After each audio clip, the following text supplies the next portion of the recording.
Iz življenja vesoljne cerkve.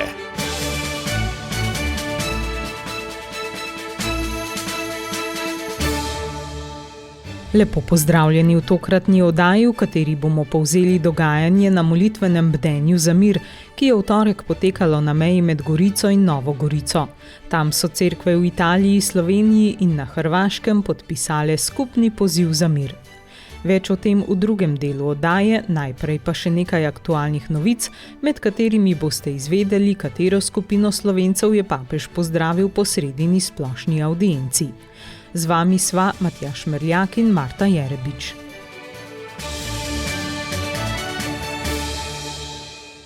V Vatikanu se danes končuje svetoletni dogodek za katehiste, ki se ga udeležuje približno 20 tisoč katehistov, med njimi tudi večja skupina iz Slovenije. Papež bo pri maši na trgu Svetega Petra umestil 39 novih katehistov in jim podelil križ kot znamenje njihovega poslanstva. Program se je sicer začel že v petek, ko so poromali skozi sveta vrata, zvečer pa je na trgu Svetega Petra potekalo molitveno bdenje, ki ga je vodil proprefekt dikasterija za evangelizacijo Rino Fisichella. Besednemu bogoslužju so sledila pričevanja 3 katehistov iz Italije, Mozambika in Mehike, ki so govorili o svojem poslanstvu v okoljih, od koder prihajajo. Včeraj je udeležence papež nagovoril med jubilejno avdienco, popoldne pa so se zbrali po jezikovnih skupinah v različnih rimskih cerkvah, kjer so potekale kateheze škofi.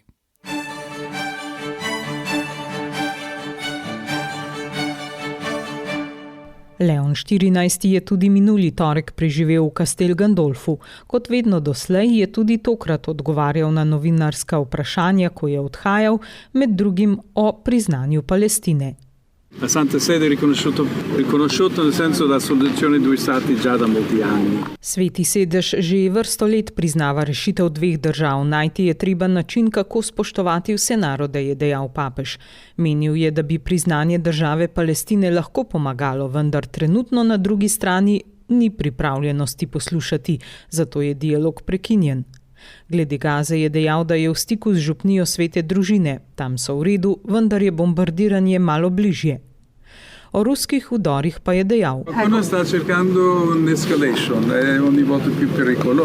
Nekdo išče eskalacijo, to je vse bolj nevarno. Znova je poudaril potrebo po odložitvi orožja, ustavitvi vojaškega napredovanja in pristopu k mizi dialoga, ter dodal, da če bi bila Evropa resnično združena, bi lahko dosegla veliko. O vnovičnem oboroževanju pa je dejal: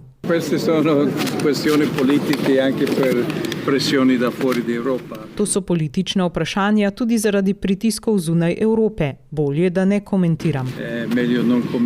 Glede diplomatskega delovanja Svetega sedeža pa je pojasnil: Nenehno se pogovarjamo z veleposlaniki, iščemo rešitve tudi z voditelji držav. Z nekaterimi od njih so že potekali pogovori, je dejal.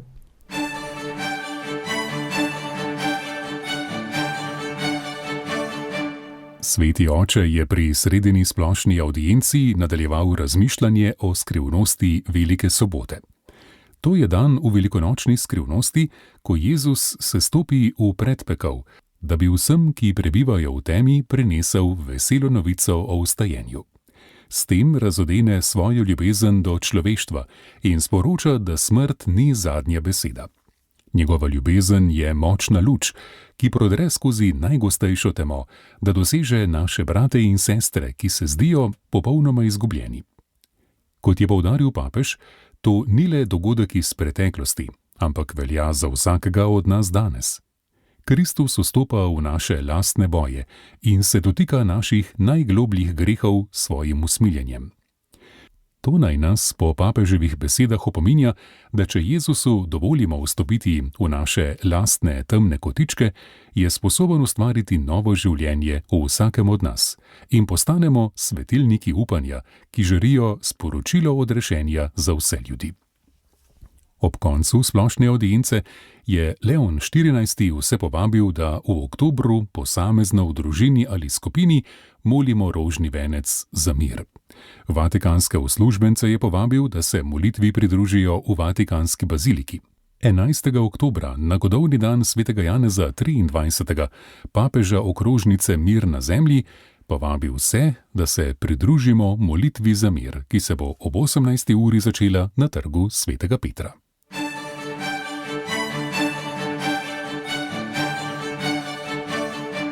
V Rimu so se minuli teden mudili tudi študentje ljubljanskega bogoslovnega semenišča v spremstvu ljubljanskega nadškofa Stanislava Zoreta, rektorja semenišča Martina Zlobka in spirituala Gregorja Celestine. V sredo so se udeležili splošne avdience na trgu svetega Petra, pri kateri so se celo na kratko srečali s papežem Leonom XIV. Zaželel jim je zdravo in sveto življenje. Mlade bogoslovce je opozoril, naj v bogoslovju ne pozabijo na šport in jim zaželel dober študij.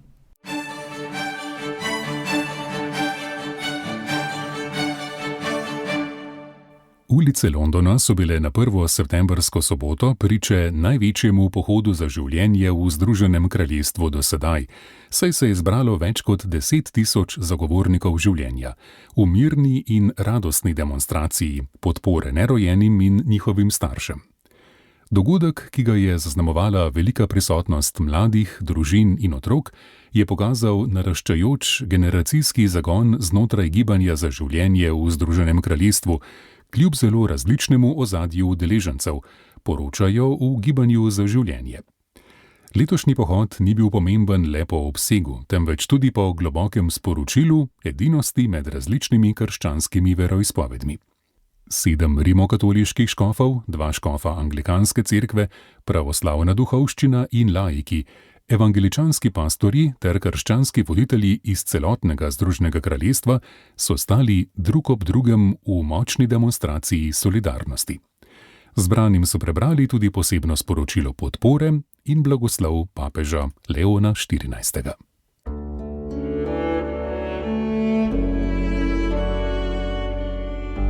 Poslušate podcast Radia Ognjišče.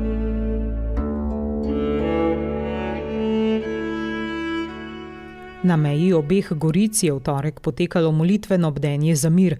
Protagonisti dogodka so bili mladi iz Italije in Slovenije, skupnim pozivom za mir pa so se jim pridružili tudi predsedniki škofovskih konferenc Italije, Slovenije in Hrvaške, kardinal Mateo Zuppi, škof Andrej Saje in nadškof Dražen Kutleša. Program se je začel v cerkvi Svete Marije Kraljice, ki se nahaja blizu Trga Evrope, skupnega trga obeh goric. Zbrane sta uvodoma nagovorila goriški nadškof Carlo Roberto Maria Redaeli in koprski škof Peter Štumf. Ta je prvi pozdrav namenil mladim iz obeh držav. Vi ste tisti, dragi mladi prijatelji, zaradi katerih smo danes tukaj. Vi ste duhovna moč cerkve, ki nas po vas sedaj vabi k molitvenemu bdenju za mir in Bog bo slišal našo prošnjo prav zaradi vas. Kadar prosite mladi, je vedno zelo resno. Prosite, da bi živeli, prosite, da bi živeli v miru. To je pravica vsakega človeka na tem svetu, ki pa jo mladi najbolje razumete in jo si jo jemljete k srcu. Škof Štumf je spomnil, kako je na Trgu Evrope včasih stala močna ograja. Ob njej so se zbirali ljudje, da bi se preko bodeče žice vsaj za hip videli s svojimi sorodniki in prijatelji na drugi strani meje. Morda izmenjali kakšno besedo. To je bila velika bolečina na obeh straneh bodeče žice. Kot pravi goriški nadškof Redaeli, da zdaj, ko je drugače, se tega skoraj več ne zavedamo. Naše molitveno bdenje za mir ne bo zanikalo krivic, ki so bile storjene v preteklosti, ne bomo pa ostali pri njih. V spoštovanju bolečine drug do drugega bomo skupaj molili in si prizadevali graditi novo prihodnost, ki bo spoštljiva, mirna in za vse varna. Pomenljivo je, da ste protagonisti molitve za mir in bdenje prav vi, mladi prijatelji. Vaša je prihodnost. Zaradi vas naj Bog usliši našo molitev za mir tukaj, na tem trgu, v tej cerkvi, po Evropi in po svetu. Molitev razgrajuje sovraštvo, ruši zidove in gradi varne domove. Tako naj bo zdaj in vedno. Sledil je poziv k miru, ki so ga podpisali predsedniki italijanske, slovenske in hrvaške škofovske konference. Vabimo vas, da prisluhnete celotni izjavi, ki jo bo prebral Marcel Krek. 80 let po koncu druge svetovne vojne, v času, ki ga vedno bolj razdirajo nasilni konflikti, mi, cerkve v Italiji, Sloveniji in na Hrvaškem, skupaj odločno kličemo k miru in pozivamo, naj postane vsaka krščanska skupnost čuječa nosilka upanja, ki dejavno spodbuja in podpira pot sprave. Tu, v tej obmejni deželi, ki še vedno nosi sledove tragičnih izkušenj vojne in nasilja, a je tudi stičišče medkulturnega, ekumenskega in medverskega dialoga, smo skupaj z mladimi poganki miru. Ni naključje, da je sveti Janez Pavel II. Gorico imenoval vrata Italije, ki povezujejo latinski in slovanski svet, vrata odprta proti vzhodnji Evropi in srednji Evropi. Naša molitev, ki se začenja na tem območju, se razteza na celoten Balkan, vse dokler ne združi v en objem svete dežele in Ukrajine ter vseh drugih območij zaznamovanih z vojno. Ob dramatičnem stopnjevanju nasilja in dejanj nečloveškosti ter uničevanju mest in narodov se z mnogih delov planeta dviga krik srca, ki ne more ostati neuslišan. Bog želi mir, katerega ustvarjalci smo mi. V vsakdanjem življenju izražajmo in utelešajmo to hrepenenje po premagovanju meja in ovir, skupaj iščimo moč, pogum in odločnost, da prekinemo vsakršno spiralo zamere in nasilja. Ko gledamo onkraj nacionalnih meja, ki niso več ločnice, ampak kraji prijateljstva in srečevanja med narodi, razumemo, da se nacionalne kulture in duhovne identitete danes združujejo v višjo in skupno evropsko identitetno dediščino. To zahteva pogumne in plodne izkušnje sprave, odpuščanja ter prošnje za odpuščanje, iz katerih lahko izhaja absolutno dobro, mir, kar je v skladu z intuicijo očetov ustanoviteljev Evropske skupnosti. Evropa miru, odprta svetu, je sposobna navdihovati bratstvo in univerzalizem daleč onkraj svojih zemljepisnih meja. Cerkve v Italiji, Sloveniji in na Hrvaškem se zavezujemo, da bomo domovi miru in da bomo na naših ozemljih med mladimi v družinah in šolah spodbujale predloge za vzgojo nenasilja, pobude za medsebojno sprejemanje, ki strah pomagajo spreminjati v priložnosti za izmenjavo, trenutke molitve in dejavnosti, s katerimi spodbujamo kulturo srečevanja, ekumenskega in medverskega dialoga, razoroževanja in solidarnosti. Cerkve v Italiji, Sloveniji in na Hrvaškem se zavezujemo, da bomo spoštovali neodtuljivo dostojanstvo vsakega človeka od spočetja do naravne smrti, da bomo blizu revnim, bolnim in starejšim, da bomo podpirali resnico in pravičnost kot temelja skupnega življenja, da bomo širile versko svobodo kot temeljno človekovo pravico, da si bomo prizadevali za spravo in celjenje zgodovinskih ran, da bomo skrbele za stvarstvo, ki smo ga poklicane varovati in ga predati novim generacijam v boljšem stanju, kot smo ga prejele. Združeni v edinem hrepenenju po miru ponovno potrjujemo nenasilje, dialog, poslušanje in srečevanje kot metodo in slog bratstva, v katerem vključujemo vse, začenši z voditelji narodov in držav, da bi spodbujali rešitve, ki lahko zagotovijo varnost in dostojanstvo vseh. Zato ponujamo svoje pričevanje in svoje delovanje. Molitveno bdenje za mir se je nadaljevalo z besednim bogoslužjem. Pridigo je imel predsednik italijanske škofovske konference kardinal Matteo Zuppi, ki je med drugim dejal: Sentiamo il grido delle sofferenze che la guerra provoca. Slišimo krike trpljenja, ki jih povzroča vojna in ki traja večno v srcih in telesih prizadetih. Zato prosimo za mir, mir za Gazo, Ukrajino in vse konflikte. E la pace è possibile. Mir je mogoč, je še dejal kardinal. Nato so k mikrofonu stopili mladi, ki so prebrali nekaj odlomkov naukov papežev, od Benedikta XV. Do Leona XIV.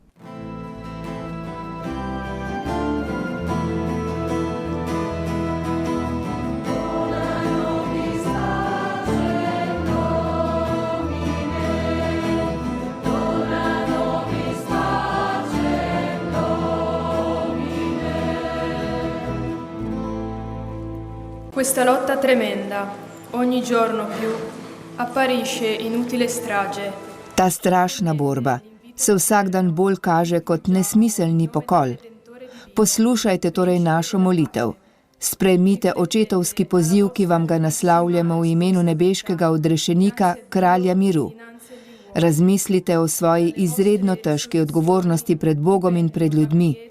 Od vaših odločitev sta odvisna mir in sreča neštetih družin, življenje tisočih mladih, radost narodov.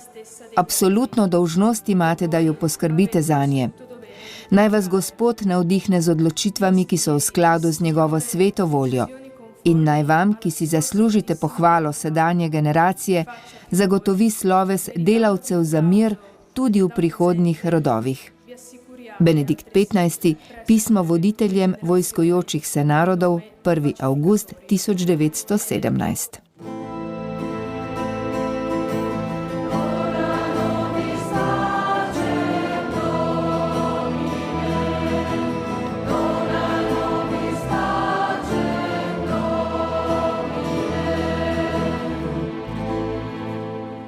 Z mirom ni nič izgubljeno.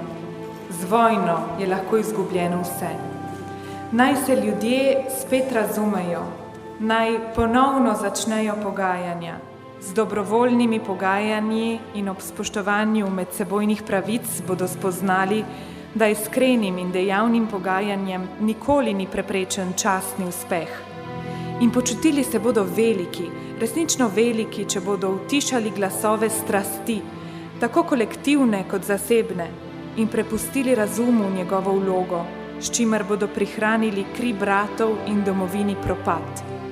Naj nas poslušajo mogočni, da ne postanejo šibki v nepravičnosti. Naj nas poslušajo mogočni, če želijo, da njihova moč ne bo uničevala, ampak podpirala narode in varovala mir v ohranjanju reda in dela. Pi 7. Radijsko sporočilo vladarjem in narodom v neposredni nevarnosti vojne, 24. avgust 1939.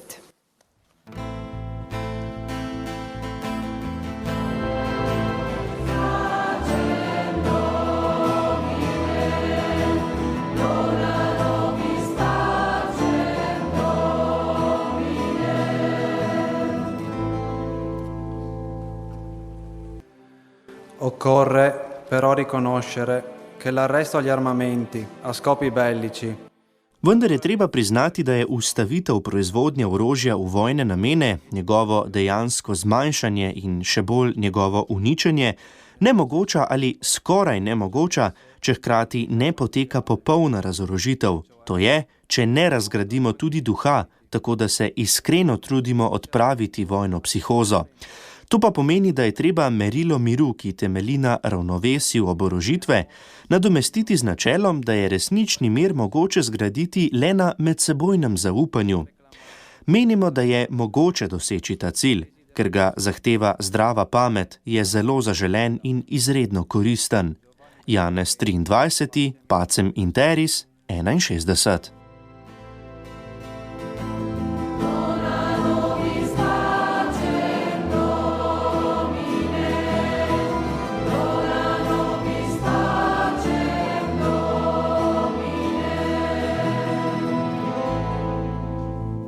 Ne više rat, ne više rat.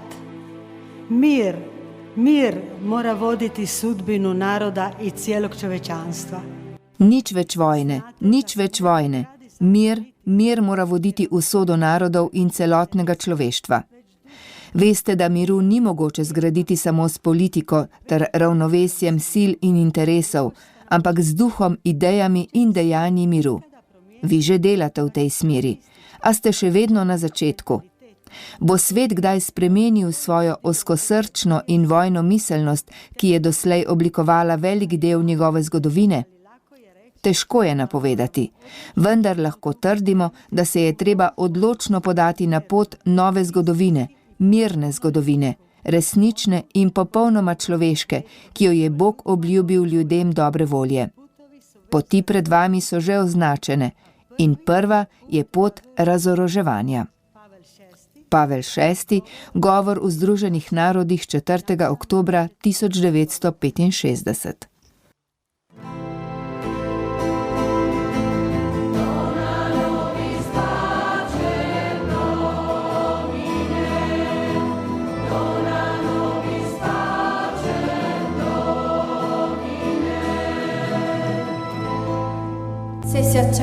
il grande principio dei diritti. Če sprejmemo najvišje načelo pravic, ki izhajajo iz samega dejstva, da imamo neodtujljivo človeško dostojanstvo, lahko sprejmemo tudi izziv sanjati in razmišljati o drugačnem človeštvu.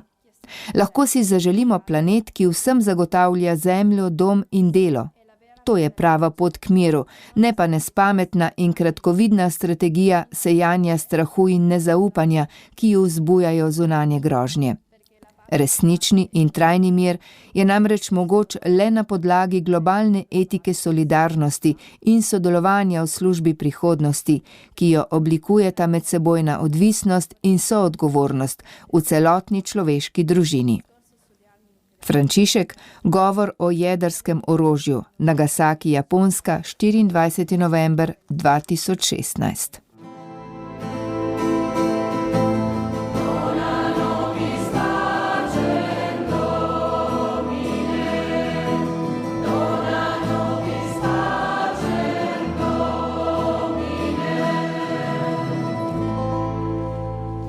Odnos s Kristusom nas vabi, da razvijemo pastoralno pozornost na tematiko miru.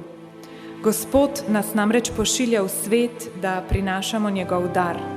Mir z vami in da postanemo njegovi ustvarjalci v vsakodnevnem življenju.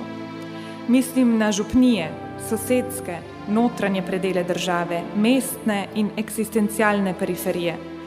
Tam, kjer so človeški in družbeni odnosi težki in kjer nastajajo konflikti, morda na zvit način, mora Cerkev postati vidna in sposobna graditi spravo.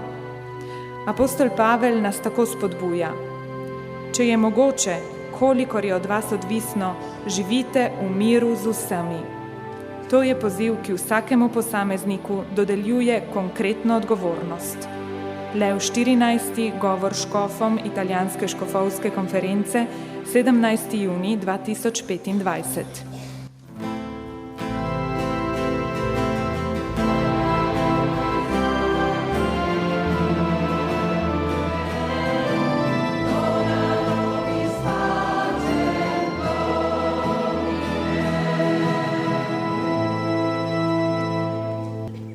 Za pripravo molitvenega bdenja je bil odgovoren škofov vikar za Slovence v Gorici Karlo Bolčina, ki je po dogodku za naš radio povedal.